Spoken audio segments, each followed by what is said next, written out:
شروع اللہ کا نام لے کر جو بڑا مہربان نہایت رحم والا ہے۔ الف لام را، یہ وہ کتاب ہے جس کی آیتیں جچی تلی ہیں۔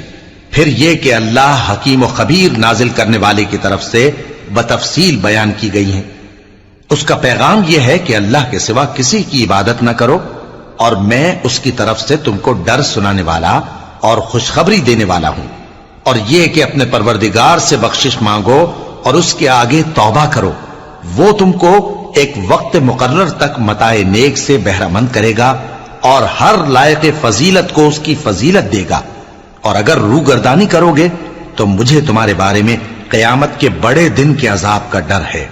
تم سب کو اللہ کی طرف لوٹ کر جانا ہے اور وہ ہر چیز پر قادر ہے۔ دیکھو، یہ اپنے سینوں کو دوہرا کرتے ہیں تاکہ اللہ سے چھپ جائیں۔ سن رکھو، جس وقت یہ اپنے کپڑوں میں لپٹ رہے ہوتے ہیں تب بھی وہ ان کی چھپی اور کھلی باتوں کو جانتا ہے۔ وہ تو دلوں کی باتوں تک سے آگاہ ہے۔ اور زمین پر کوئی چلنے پھرنے والا نہیں مگر اس کا رزق اللہ کے ذمے ہے۔ وہ اس کے رہنے کی جگہ کو بھی جانتا ہے اور جہاں سونپا جاتا ہے اسے بھی۔ یہ سب کچھ کتاب روشن میں لکھا ہوا ہے۔ اور وہی تو ہے جس نے آسمانوں اور زمین کو 6 دن میں بنایا، اور اس وقت اس کا عرش پانی پر تھا۔ تمہارے پیدا کرنے سے مقصود یہ ہے کہ وہ تم کو آزمائے کہ تم میں عمل کے لحاظ سے کون بہتر ہے۔ اور اے نبی، اگر تم کہو کہ تم لوگ مرنے کے بعد زندہ کر کے اٹھائے جاؤ گے تو کافر کہہ دیں گے کہ یہ تو کھلا جادو ہوا۔ اور اگر ایک مدت معین تک ہم ان سے عذاب روک دیں تو کہیں گے کہ کون سی چیز عذاب کو روکے ہوئے ہے۔ دیکھو، جس روز وہ ان پر واقع ہوگا پھر ٹلنے کا نہیں، اور جس چیز کا یہ مذاق اڑاتے ہیں وہ ان کو گھیر لے گی۔ اور اگر ہم انسان کو اپنے پاس سے نعمت بخشیں پھر اس سے اس کو چھین لے تو نا امید اور ناشکرا ہو جاتا ہے۔ اور اگر تکلیف پہنچنے کے بعد آسائش کا مزہ چکھائیں تو خوش ہو کر کہتا ہے کہ سب سختیاں مجھ سے دور ہو گئیں۔ بے شک وہ ہے ہی خوشی میں مست ہو جانے والا، بڑا فخر جتانے والا۔ ہاں، جنہوں نے صبر کیا اور عمل نیک کیے، یہی ہیں جن کے لیے بخشش اور اجر عظیم ہے۔ تو شاید تم کچھ چیز وہی میں سے جو تمہارے پاس آتی ہے چھوڑ دو، اور اس خیال سے تمہارا دل تنگ ہو کہ کافر یہ کہنے لگیں کہ اس پر کوئی خزانہ کیوں نہیں نازل ہوا، یا اس کے ساتھ کوئی فرشتہ کیوں نہیں آیا۔ اے نبی، تم تو صرف نصیحت کرنے والے ہو، اور اللہ ہر چیز کا نگہبان ہے۔ کیا یہ لوگ کہتے ہیں کہ اس نے قرآن از خود بنا لیا ہے؟ کہہ دو کہ اگر سچے ہو تو تم بھی ایسی 10 صورتیں بنا لاؤ، اور اللہ کے سوا جس جس کو بلا سکتے ہو بلا بھی لو۔ پس اگر وہ تمہاری بات قبول نہ کریں تو جان لو کہ یہ قرآن اللہ کے علم سے اترا ہے، اور یہ کہ اس کے سوا کوئی معبود نہیں۔ تو کیا تم لوگ اسلام لاتے ہو؟ جو لوگ دنیا کی زندگی اور اس کی زیب و زینت کے طالب ہوں، ہم ان کے اعمال کا بدلہ انہیں دنیا ہی میں دے دیتے ہیں، اور اس میں ان کی حق تلفی نہیں کی جاتی۔ یہ وہ لوگ ہیں جن کے لیے آخرت میں آتش جہنم کے سوا اور کچھ نہیں، اور جو عمل انہوں نے دنیا میں کیے سب برباد، اور جو کچھ یہ کرتے رہے سب ضائع ہوا۔ بھلا جو لوگ اپنے پروردگار کی طرف سے دلیل روشن رکھتے ہوں اور ان کے ساتھ ایک آسمانی گواہ بھی اس کی جانب سے ہو، اور اس سے پہلے موسیٰ کی کتاب ہو جو پیشوا اور رحمت ہے، تو کیا وہ قرآن پر ایمان نہیں لائیں گے؟ یہی لوگ تو اس پر ایمان لاتے ہیں، اور جو کوئی اور فرقوں میں سے اس سے منکر ہو تو اس کا ٹھکانہ آگ ہے۔ تو تم اس قرآن سے شک میں نہ ہونا، یہ تمہارے پروردگار کی طرف سے حق ہے، لیکن اکثر لوگ ایمان نہیں لاتے۔ اور اس سے بڑھ کر ظالم کون ہوگا جو اللہ پر جھوٹ باندھے؟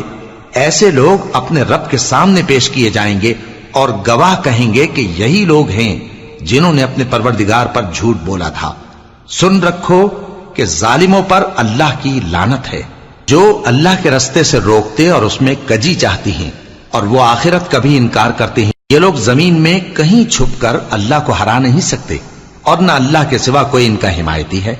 اے پیغمبر، ان کو دگنا عذاب دیا جائے گا، کیونکہ یہ شدت کفر سے تمہاری بات نہیں سن سکتے تھے اور نہ تم کو دیکھ سکتے تھے۔ یہی ہیں جنہوں نے اپنے آپ کو خسارے میں ڈالا، اور جو کچھ یہ افترا کیا کرتے تھے ان سے جاتا رہا۔ بلا شبہ یہ لوگ آخرت میں سب سے زیادہ نقصان پانے والے ہیں۔ جو لوگ ایمان لائے اور عمل نیک کیے اور اپنے پروردگار کے آگے عاجزی کی، یہی صاحب جنت ہیں، ہمیشہ اس میں رہیں گے۔ دونوں فریقوں یعنی کافر و مومن کی مثال ایسی ہے جیسے ایک اندھا بہرا ہو اور ایک دیکھتا سنتا۔ بھلا دونوں کا حال یکساں ہو سکتا ہے؟ پھر تم سوچتے کیوں نہیں؟ اور ہم نے نوح کو ان کی قوم کی طرف بھیجا تو انہوں نے ان سے کہا کہ میں تم کو کھول کھول کر ڈر سنانے اور یہ پیغام پہنچانے آیا ہوں کہ اللہ کے سوا کسی کی عبادت نہ کرو، مجھے تمہاری نسبت دردناک عذاب کا خوف ہے۔ تو ان کی قوم کے سردار جو کافر تھے کہنے لگے کہ ہم تم کو اپنے ہی جیسا ایک آدمی دیکھتے ہیں اور یہ بھی دیکھتے ہیں کہ تمہارے پیرو وہی لوگ ہوئے ہیں جو ہم میں ادنا درجے کے ہیں، اور وہ بھی سطحی رائے سے، اور ہم تم میں اپنے اوپر کسی طرح کی فضیلت نہیں دیکھتے بلکہ تمہیں جھوٹا خیال کرتے ہیں۔ فرمایا کہ اے قوم دیکھو تو، اگر میں اپنے پروردگار کی طرف سے دلیل روشن رکھتا ہوں اور اس نے مجھے اپنے ہاں سے رحمت بخشی ہو جس کی حقیقت تم سے پوشیدہ ہو گئی ہے، تو کیا ہم اس کے لیے تمہیں مجبور کر سکتے ہیں جبکہ تم اس سے ناخوش ہو؟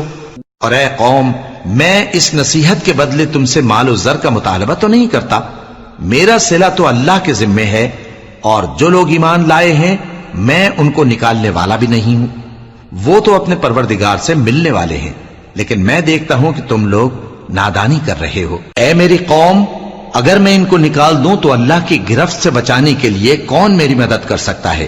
بھلا تم غور کیوں نہیں کرتے؟ اور میں نہ تم سے یہ کہتا ہوں کہ میرے پاس اللہ کے خزانے ہیں، اور نہ یہ کہ میں غیب جانتا ہوں، اور نہ یہ کہتا ہوں کہ میں فرشتہ ہوں، اور نہ ان لوگوں کی نسبت جن کو تم حقارت کی نظر سے دیکھتے ہو یہ کہتا ہوں کہ اللہ ان کو بھلائی یعنی اعمال کی جزا نہیں دے گا۔ جو ان کے دلوں میں ہے اسے اللہ خوب جانتا ہے، اگر میں ایسا کہوں تو بے انصافوں میں ہو جاؤں۔ انہوں نے کہا کہ نوح، تم نے ہم سے جھگڑا تو کیا اور جھگڑا بھی بہت کیا، اب اگر تم سچے ہو تو جس چیز سے ہمیں ڈراتے ہو وہ ہم پر لا نازل کرو۔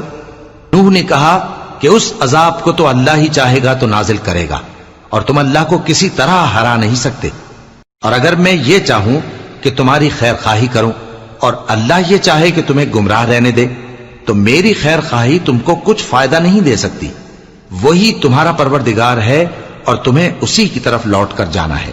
کیا یہ لوگ کہتے ہیں کہ اس پیغمبر نے قرآن اپنے دل سے بنا لیا ہے؟ کہہ دو کہ اگر میں نے دل سے بنا لیا ہے تو میرے گناہ کا وبال مجھ پر، اور جو گناہ تم کرتے ہو اس سے میں بری الذمہ ہوں۔ اور نوح کی طرف وحی کی گئی کہ تمہاری قوم میں جو لوگ ایمان لا چکے ان کے سوا اور کوئی ایمان نہیں لائے گا، تو جو کام یہ کر رہے ہیں ان کی وجہ سے غم نہ کھاؤ، اور ایک کشتی ہمارے حکم سے ہمارے سامنے بناؤ، اور جو لوگ ظالم ہیں ان کے بارے میں مجھ سے کچھ نہ کہنا، کیونکہ وہ ضرور غرق کر دیے جائیں گے۔ اور نوح نے کشتی بنانا شروع کر دی، اور جب ان کی قوم کے سردار ان کے پاس سے گزرتے تو ان سے تمسخر کرتے۔ وہ کہتے کہ اگر تم ہم سے تمسخر کرتے ہو تو جس طرح تم ہم سے تمسخر کرتے ہو اسی طرح ایک وقت ہم بھی تم سے تمسخر کریں گے، اور تم کو جلد معلوم ہو جائے گا کہ کس پر عذاب آتا ہے جو اسے رسوا کرے گا، اور کس پر ہمیشہ کا عذاب نازل ہوتا ہے، یہاں تک کہ جب ہمارا حکم آ پہنچا اور تنور جوش مارنے لگا تو ہم نے نوح کو حکم دیا کہ ہر قسم کے پالتو جانوروں میں سے جوڑا جوڑا یعنی ایک ایک نر اور ایک ایک مادہ لے لو، اور جس شخص کی نسبت حکم ہو چکا ہے کہ ہلاک ہو جائے گا اس کو چھوڑ کر اپنے گھر والوں کو اور جو ایمان لایا ہو اس کو کشتی میں سوار کر لو، اور ان کے ساتھ ایمان بہت ہی کم لوگ لائے تھے۔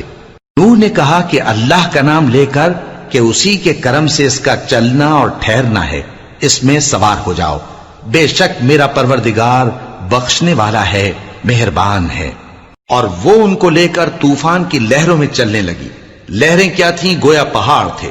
اس وقت نوح نے اپنے بیٹے کو جو کشتی سے الگ تھا پکارا کہ بیٹا ہمارے ساتھ سوار ہو جا اور کافروں میں شامل نہ ہو۔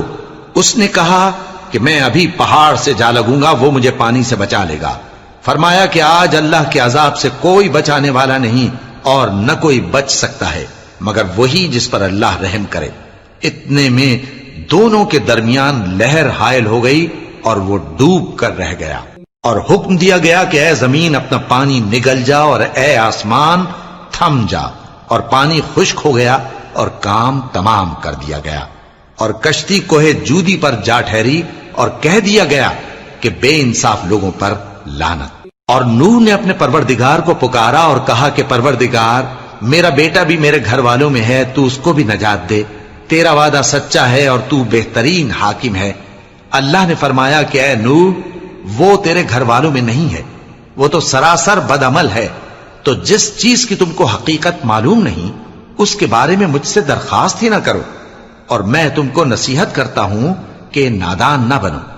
نوح نے کہا پروردگار، میں تجھ سے پناہ مانگتا ہوں کہ ایسی چیز کی تجھ سے درخواست کروں جس کی حقیقت مجھے معلوم نہیں، اور اگر تو مجھے نہیں بخشے گا اور مجھ پر رحم نہیں فرمائے گا تو میں تباہ ہو جاؤں گا۔ حکم ہوا کہ نوح ہماری طرف سے سلامتی اور برکتوں کے ساتھ جو تم پر اور تمہارے ساتھ کی جماعتوں پر نازل کی گئی ہیں اتر آؤ، اور کچھ اور جماعتیں ہوں گی جن کو ہم دنیا کے فوائد سے بہرہ مند کریں گے، پھر ان کو ہماری طرف سے عذاب علیم پہنچے گا۔ یہ حالات غیب کی خبروں میں سے ہیں جو ہم تمہاری طرف بھیجتے ہیں، اور اس سے پہلے نہ تم ہی ان کو جانتے تھے اور نہ تمہاری قوم ہی ان سے واقف تھی، تو صبر کرو کہ انجام پرہیزگاروں ہی کا بھلا ہے۔ اور ہم نے قوم عاد کی طرف ان کے بھائی ہود کو بھیجا، انہوں نے کہا اے میری قوم، اللہ ہی کی عبادت کرو، اس کے سوا تمہارا کوئی معبود نہیں، تم شرک کر کے اللہ پر محض بہتان باندھتے ہو۔ میری قوم، میں اس واعظ و نصیحت کا تم سے کچھ صلہ نہیں مانگتا، میرا صلہ تو اس کے ذمے ہے جس نے مجھے پیدا کیا، بھلا تم سمجھتے کیوں نہیں؟ اور اے قوم، اپنے پروردگار سے بخشش مانگو، پھر اس کے آگے توبہ کرو، وہ تم پر آسمان سے موسلا دھار بارش برسائے گا اور تمہاری طاقت پر طاقت بڑھائے گا، اور دیکھو گناہگار بن کر روگردانی نہ کرو۔ وہ بولے ہود، تم ہمارے پاس کوئی دلیل ظاہر نہیں لائے، اور ہم صرف تمہارے کہنے سے نہ اپنے معبودوں کو چھوڑنے والے ہیں اور نہ تم پر ایمان لانے والے ہیں۔ ہم تو یہ سمجھتے ہیں کہ ہمارے کسی معبود نے تمہیں تکلیف پہنچا کر دیوانہ کر دیا ہے۔ انہوں نے کہا کہ میں اللہ کو گواہ کرتا ہوں اور تم بھی گواہ رہو کہ جن کو تم اللہ کا شریک بناتے ہو میں ان سے بیزار ہوں، یعنی جن کی اللہ کے سوا عبادت کرتے ہو، تو تم سب مل کر میرے بارے میں جو تدبیر کرنی چاہو کر لو اور مجھے مہلت نہ دو۔ میں اللہ پر جو میرا اور تمہارا سب کا پروردگار ہے بھروسہ رکھتا ہوں۔ زمین پر جو چلنے پھرنے والا ہے وہ اللہ کے قبضہ قدرت میں ہے، بے شک میرا پروردگار سیدھے رستے پر ہے۔ اب اگر تم روگردانی کرو گے تو جو پیغام میرے ذریعے تمہاری طرف بھیجا گیا ہے وہ میں نے تمہیں پہنچا دیا ہے، اور میرا پروردگار تمہاری جگہ اور لوگوں کو لا بسائے گا، اور تم اللہ کا کچھ بھی نہیں بگاڑ سکو گے۔ میرا پروردگار تو ہر چیز پر نگہبان ہے۔ اور جب ہمارا حکم عذاب آ پہنچا تو ہم نے ہود کو اور جو لوگ ان کے ساتھ ایمان لائے تھے ان کو اپنی مہربانی سے بچا لیا اور انہیں عذاب شدید سے نجات دی۔ یہ وہی قوم عاد ہے جس نے اللہ کی نشانیوں سے انکار کیا اور اس کے پیغمبروں کی نافرمانی کی اور ہر سرکش و متکبر کا کہا مانا، اور اس دنیا میں بھی لعنت ان کے پیچھے لگی رہی اور قیامت کے دن بھی لگی رہے گی۔ دیکھو قوم عاد نے اپنے پروردگار سے کفر کیا، اور سن رکھو قوم عاد پر پھٹکار ہے جو ہود کی قوم تھی۔ اور قوم سمود کی طرف ان کے بھائی صالح کو بھیجا تو انہوں نے کہا اے قوم، اللہ ہی کی عبادت کرو، اس کے سوا تمہارا کوئی معبود نہیں، اسی نے تم کو زمین سے پیدا کیا اور اس میں آباد کیا، تو اس سے مغفرت مانگو اور اس کے آگے توبہ کرو، بے شک میرا پروردگار نزدیک بھی ہے اور دعا کا قبول کرنے والا بھی ہے۔ انہوں نے کہا کہ صالح، اس سے پہلے ہم تم سے کئی طرح کی امیدیں رکھتے تھے، اب وہ منقطع ہو گئی۔ کیا تم ہم کو ان چیزوں سے منع کرتے ہو جن کو ہمارے بزرگ پوجتے آئے ہیں؟ اور جس بات کی طرف تم ہمیں بلاتے ہو اس کی طرف سے ہم بڑے بھاری شک میں ہیں۔ صالح نے کہا اے میری قوم، بھلا دیکھو تو اگر میں اپنے پروردگار کی طرف سے کھلی دلیل پر ہوں اور اس نے مجھے اپنے ہاتھ سے نبوت کی نعمت بخشی ہو، تو اگر میں اللہ کی نافرمانی کروں تو اس کے سامنے میری کون مدد کرے گا؟ تم تو کفر کی باتوں سے میرا نقصان ہی کرتے ہو۔ اور یہ بھی کہا کہ اے قوم، یہ اللہ کی اونٹنی تمہارے لیے ایک نشانی یعنی معجزہ ہے، تو اس کو چھوڑ دو کہ اللہ کی زمین میں جہاں چاہے چرتی پھرے، اور اس کو کسی طرح کی تکلیف نہ دینا ورنہ تمہیں جلد عذاب آ پکڑے گا۔ مگر انہوں نے اس کو کاٹ ڈالا تو صالح نے کہا کہ اپنے گھروں میں 3 دن اور فائدے اٹھا لو، یہ وعدہ ہے کہ جھوٹا نہ ہوگا۔ پس جب ہمارا حکم آ گیا تو ہم نے صالح کو اور جو لوگ ان کے ساتھ ایمان لائے تھے ان کو اپنی مہربانی سے بچا لیا اور اس دن کی رسوائی سے محفوظ رکھا، بے شک تمہارا پروردگار طاقتور ہے، زبردست ہے۔ اور جن لوگوں نے ظلم کیا تھا ان کو چنگھاڑ کی صورت میں عذاب نے آ پکڑا تو وہ اپنے گھروں میں اوندھے پڑے رہ گئے، گویا کبھی ان میں بسے ہی نہ تھے۔ سن رکھو کہ قوم سمود نے اپنے پروردگار سے کفر کیا، اور سن رکھو قوم سمود پر پھٹکار ہے۔ اور ہمارے فرشتے ابراہیم کے پاس بشارت لے کر آئے تو سلام کہا، انہوں نے بھی جواب میں سلام کہا۔ ابھی کچھ وقفہ نہیں ہوا تھا کہ ابراہیم ایک بھنا ہوا بچڑا لے آئے۔ پھر جب دیکھا کہ ان کے ہاتھ کھانے کی طرف نہیں بڑھتے، یعنی وہ کھانا نہیں کھاتے، تو ان کو اجنبی سمجھ کر دل میں خوف کیا۔ فرشتوں نے کہا کہ خوف نہ کیجیے، ہم قوم لوط کی طرف ان کے ہلاک کرنے کو بھیجے گئے ہیں۔ اور ابراہیم کی بیوی جو پاس کھڑی تھی ہنس پڑی، تو ہم نے اس کو اسحاق کی اور اسحاق کے بعد یعقوب کی خوشخبری دی۔ اس نے کہا، اے میرے بچہ ہوگا، میں تو بڑھیا ہوں اور یہ میرے میاں بھی بوڑھے ہیں، یہ تو بڑی عجیب بات ہے۔ انہوں نے کہا، کیا تم اللہ کی قدرت سے تعجب کرتی ہو؟ اے اہل بیت، تم پر اللہ کی رحمت اور اس کی برکتیں ہیں، وہ لائق تعریف ہے، بڑا ہے۔ پھر جب ابراہیم سے خوف جاتا رہا اور ان کو خوشخبری بھی مل گئی تو قوم لوط کے بارے میں لگے ہم سے بحث کرنے۔ بے شک ابراہیم بڑے تحمل والے، نرم دل اور رجوع کرنے والے تھے۔ اے ابراہیم، اس بات کو جانے دو، تمہارے پروردگار کا حکم آ پہنچا ہے اور ان لوگوں پر عذاب آنے والا ہے جو کبھی نہیں ٹلنے کا۔ اور جب ہمارے فرشتے لوط کے پاس آئے تو وہ ان کے آنے سے غمناک اور تنگ دل ہوئے اور کہنے لگے کہ آج کا دن بڑی مشکل کا دن ہے۔ اور لوط کی قوم کے لوگ ان کے پاس بے تحاشا دوڑتے ہوئے آئے، اور یہ لوگ پہلے ہی سے انتہائی بےہودہ حرکتیں کیا کرتے تھے۔ لوط نے کہا کہ اے بھائیو، یہ جو میری قوم کی لڑکیاں ہیں یہ تمہارے لیے جائز اور پاک ہیں، تو اللہ سے ڈرو اور میرے مہمانوں کے بارے میں مجھے بے آبرو نہ کرو۔ کیا تم میں کوئی بھی شائستہ آدمی نہیں؟ وہ بولے، تم کو معلوم ہے کہ تمہاری ان بیٹیوں کی ہمیں کچھ حاجت نہیں، اور جو ہماری غرض ہے اسے تم خوب جانتے ہو۔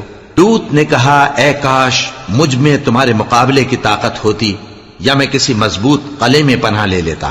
فرشتوں نے کہا، اے لوط، ہم تمہارے پروردگار کے فرشتے ہیں، یہ لوگ ہرگز تم تک نہیں پہنچ سکیں گے، تو کچھ رات رہے سے اپنے گھر والوں کو لے کر چل دو، اور تم میں سے کوئی شخص پیچھے مڑ کر نہ دیکھے، مگر تمہاری بیوی کے جو آفت ان پر پڑنے والی ہے وہی اس پر بھی پڑے گی۔ ان کے عذاب کے وعدے کا وقت صبح ہے، اور کیا صبح کچھ دور ہے؟ پھر جب ہمارا حکم آیا ہم نے اس بستی کو الٹ کر نیچے اوپر کر دیا اور ان پر پتھر کی تہ بتہ کنکریاں برسائیں جن پر تمہارے پروردگار کے ہاں سے نشان کیے ہوئے تھے، اور وہ بستی ان ظالموں سے کچھ دور نہیں۔ اور مدین کی طرف ان کے بھائی شعیب کو بھیجا تو انہوں نے کہا کہ اے قوم، اللہ ہی کی عبادت کرو کہ اس کے سوا تمہارا کوئی معبود نہیں، اور ناپ اور تول میں کمی نہ کیا کرو، میں تو تم کو آسودہ حال دیکھتا ہوں، اور اگر تم ایمان نہ لاؤ گے تو مجھے تمہارے بارے میں ایک ایسے دن کے عذاب کا خوف ہے جو تم کو گھیر کر رہے گا۔ اور اے میری قوم، ناپ اور تول انصاف کے ساتھ پوری پوری کیا کرو، اور لوگوں کو ان کی چیزیں کم نہ دیا کرو، اور زمین میں خرابی کرتے نہ پھرو۔ اگر تم کو میرے کہنے کا یقین ہو تو اللہ کا دیا ہوا نفع ہی تمہارے لیے بہتر ہے، اور میں تمہارا نگہبان نہیں ہوں۔ انہوں نے کہا، اے شعیب، کیا تمہاری نماز تمہیں یہ سکھاتی ہے کہ جن کو ہمارے باپ دادا پوجتے آئے ہیں ہم ان کو ترک کر دیں، یا اپنے مال میں تصرف کرنا چاہیں تو نہ کریں؟ تم تو بڑے نرم دل اور بڑے سیدھے ہو۔ انہوں نے کہا کہ اے قوم، دیکھو تو، اگر میں اپنے پروردگار کی طرف سے دلیل روشن پر ہوں اور اس نے اپنے ہاں سے مجھے نیک روزی دی ہو تو کیا میں اپنا فرض ادا نہ کروں؟ اور میں نہیں چاہتا کہ جس بات سے میں تمہیں منع کروں خود اس کو کرنے لگوں۔ میں تو جہاں تک مجھ سے ہو سکے تمہارے معاملات کی اصلاح چاہتا ہوں، اور اس بارے میں مجھے توفیق کا ملنا اللہ ہی کے فضل سے ہے۔ میں اسی پر بھروسہ رکھتا ہوں اور اسی کی طرف رجوع کرتا ہوں۔ اور اے قوم، میری مخالفت تم سے کوئی ایسا کام نہ کرا دے کہ جیسی مصیبت نوح کی قوم یا ہود کی قوم یا صالح کی قوم پر واقع ہوئی تھی ویسی ہی مصیبت تم پر واقع ہو۔ اور لوط کی قوم کا زمانہ تو تم سے کچھ دور نہیں، اور اپنے پروردگار سے بخشش مانگو اور اس کے آگے توبہ کرو، بے شک میرا پروردگار بڑا مہربان ہے، بہت محبت کرنے والا ہے۔ انہوں نے کہا کہ شعیب، تمہاری بہت سی باتیں ہماری سمجھ میں نہیں آتی، اور ہم دیکھتے ہیں کہ تم ہم میں کمزور بھی ہو، اور اگر تمہارے بھائی بند نہ ہوتے تو ہم تم کو سنسار کر دیتے، اور تم ہم پر کسی طرح بھی غالب نہیں ہو۔ انہوں نے کہا کہ اے قوم، کیا میرے بھائی بندوں کا دباؤ تم پر اللہ سے زیادہ ہے، اور اس کو تم نے پیٹھ پیچھے ڈال رکھا ہے؟ میرا پروردگار تو تمہارے سب اعمال کا احاطہ کیے ہوئے ہے، اور اے قوم، تم اپنی جگہ کام کیے جاؤ، میں اپنی جگہ کام کیے جاتا ہوں۔ تم کو ان قریب معلوم ہو جائے گا کہ رسوا کرنے والا عذاب کس پر آتا ہے اور جھوٹا کون ہے، اور تم بھی انتظار کرو، میں بھی تمہارے ساتھ انتظار کرتا ہوں۔ اور جب ہمارا حکم آ پہنچا تو ہم نے شعیب کو اور جو لوگ ان کے ساتھ ایمان لائے تھے ان کو تو اپنی رحمت سے بچا لیا، اور جو ظالم تھے ان کو چنگھاڑ نے آ دبوچا، تو وہ اپنے گھروں میں اوندھے پڑے رہ گئے، گویا ان میں کبھی بسے ہی نہ تھے۔ سن رکھو کہ مدین پر ویسی ہی پھٹکار ہے جیسی سمود پر پھٹکار تھی، اور ہم نے موسیٰ کو اپنی نشانیاں اور دلیل روشن دے کر بھیجا فرعون اور اس کے سرداروں کی طرف، تو وہ فرعون ہی کے حکم پر چلتے رہے، حالانکہ فرعون کا حکم درست نہیں تھا۔ وہ قیامت کے دن اپنی قوم کے آگے آگے چلے گا، پھر ان کو دوزخ میں جا اتارے گا، اور جس مقام پر وہ اتارے جائیں گے وہ برا ہے۔ اور اس جہان میں بھی لعنت ان کے پیچھے لگا دی گئی، اور قیامت کے دن بھی پیچھے لگی رہے گی۔ جو انعام ان کو ملا ہے برا ہے۔ یہ پرانی بستیوں کے تھوڑے سے حالات ہیں جو ہم تم سے بیان کرتے ہیں، ان میں سے بعض تو باقی ہیں اور بعض تہس نہس ہو گئیں۔ اور ہم نے ان لوگوں پر ظلم نہیں کیا بلکہ انہوں نے خود اپنے اوپر ظلم کیا۔ غرض جب تمہارے پروردگار کا حکم آ پہنچا تو جن معبودوں کو وہ اللہ کے سوا پکارا کرتے تھے وہ ان کے کچھ بھی کام نہ آئے، اور بربادی کے سوا انہیں اور کچھ نہ دے سکے۔ اور تمہارا پروردگار جب نافرمان بستیوں کو پکڑا کرتا ہے تو اس کی پکڑ اسی طرح کی ہوتی ہے، بے شک اس کی پکڑ دکھ دینے والی سخت ہے۔ ان قصوں میں اس شخص کے لیے جو عذاب آخرت سے ڈرے عبرت ہے۔ یہ وہ دن ہوگا جس میں سب اکٹھے کیے جائیں گے، اور یہی وہ دن ہوگا جس میں سب اللہ کے روبرو حاضر کیے جائیں گے، اور ہم اس کے لانے میں ایک وقت معین تک تاخیر کر رہے ہیں۔ جس روز وہ آ جائے گا تو کوئی شخص اللہ کے حکم کے بغیر بول بھی نہیں سکے گا۔ پھر ان میں سے کچھ بدبخت ہوں گے اور کچھ نیک بخت۔ تو جو بدبخت ہوں گے وہ دوزخ میں ڈال دیے جائیں گے، اس میں ان کو چلانا اور دھاڑنا ہوگا۔ جب تک آسمان و زمین ہیں وہ اسی میں رہیں گے مگر جتنا تمہارا پروردگار چاہے، بے شک تمہارا پروردگار جو چاہتا ہے کر دیتا ہے۔ اور جو نیک بخت ہوں گے وہ بہشت میں داخل کیے جائیں گے، اور جب تک آسمان اور زمین ہیں ہمیشہ اسی میں رہیں گے مگر جتنا تمہارا پروردگار چاہے۔ یہ اللہ کی بخشش ہے جو کبھی منقطع نہیں ہوگی۔ تو یہ لوگ جو غیر اللہ کی پرستش کرتے ہیں اس سے تم شک میں نہ پڑنا، یہ اسی طرح پرستش کرتے ہیں جس طرح پہلے سے ان کے باپ دادا پرستش کرتے آئے ہیں، اور ہم ان کو ان کا حصہ پورا پورا بغیر کچھ کم کیے دینے والے ہیں۔ اور ہم نے موسیٰ کو کتاب دی تو اس میں اختلاف کیا گیا، اور اگر تمہارے پروردگار کی طرف سے ایک بات پہلے نہ ہو چکی ہوتی تو ان میں فیصلہ کر دیا جاتا، اور وہ تو اس کی طرف سے بڑے بھاری شک میں پڑے ہوئے ہیں۔ اور تمہارا پروردگار ان سب کو قیامت کے دن ان کے اعمال کا پورا پورا بدلہ دے گا، بے شک جو عمل یہ کرتے ہیں وہ اس سے واقف ہے۔ سو اے پیغمبر، جیسا تم کو حکم ہوتا ہے اس پر تم اور جو لوگ تمہارے ساتھ تائب ہوئے ہیں قائم رہو، اور حد سے تجاوز نہ کرنا، وہ تمہارے سب اعمال کو دیکھ رہا ہے۔ اور مسلمانوں، جو لوگ ظالم ہیں ان کی طرف مائل نہ ہونا، نہیں تو تمہیں بھی دوزخ کی آگ آ لپٹے گی، اور اللہ کے سوا تمہارے کوئی دوست نہیں ہوں گے، پھر تمہیں کوئی مدد بھی نہ ملے گی۔ اور دن کے دونوں سروں یعنی صبح اور شام کے اوقات میں اور رات کی چند ساعتوں میں نماز پڑھا کرو، کچھ شک نہیں کہ نیکیاں گناہوں کو دور کر دیتی ہیں۔ یہ ان کے لیے نصیحت ہے جو نصیحت قبول کرنے والے ہیں۔ اور صبر کیے رہو کہ اللہ نیکوکاروں کا اجر ضائع نہیں کرتا۔ تو جو امتیں تم سے پہلے گزر چکی ہیں ان میں ایسے ہوش مند کیوں نہ ہوئے جو ملک میں خرابی کرنے سے روکتے؟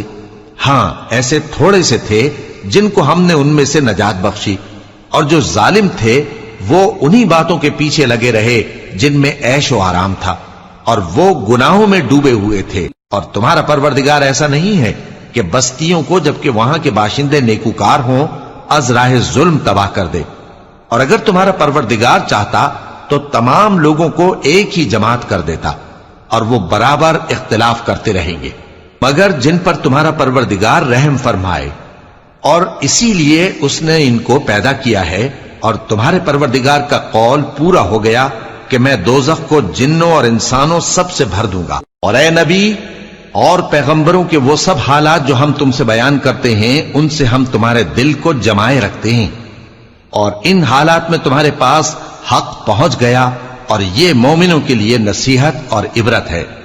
اور جو لوگ ایمان نہیں لائے ان سے کہہ دو کہ تم اپنی جگہ عمل کیے جاؤ، ہم اپنی جگہ عمل کیے جاتے ہیں، اور نتیجہ اعمال کا تم بھی انتظار کرو، ہم بھی انتظار کرتے ہیں، اور آسمانوں اور زمین کی چھپی چیزوں کا علم اللہ ہی کو ہے، اور تمام معاملات اسی کی طرف رجوع کیے جائیں گے، تو اسی کی عبادت کرو اور اسی پر بھروسہ رکھو، اور جو کچھ تم لوگ کر رہے ہو تمہارا پروردگار اس سے بے خبر نہیں۔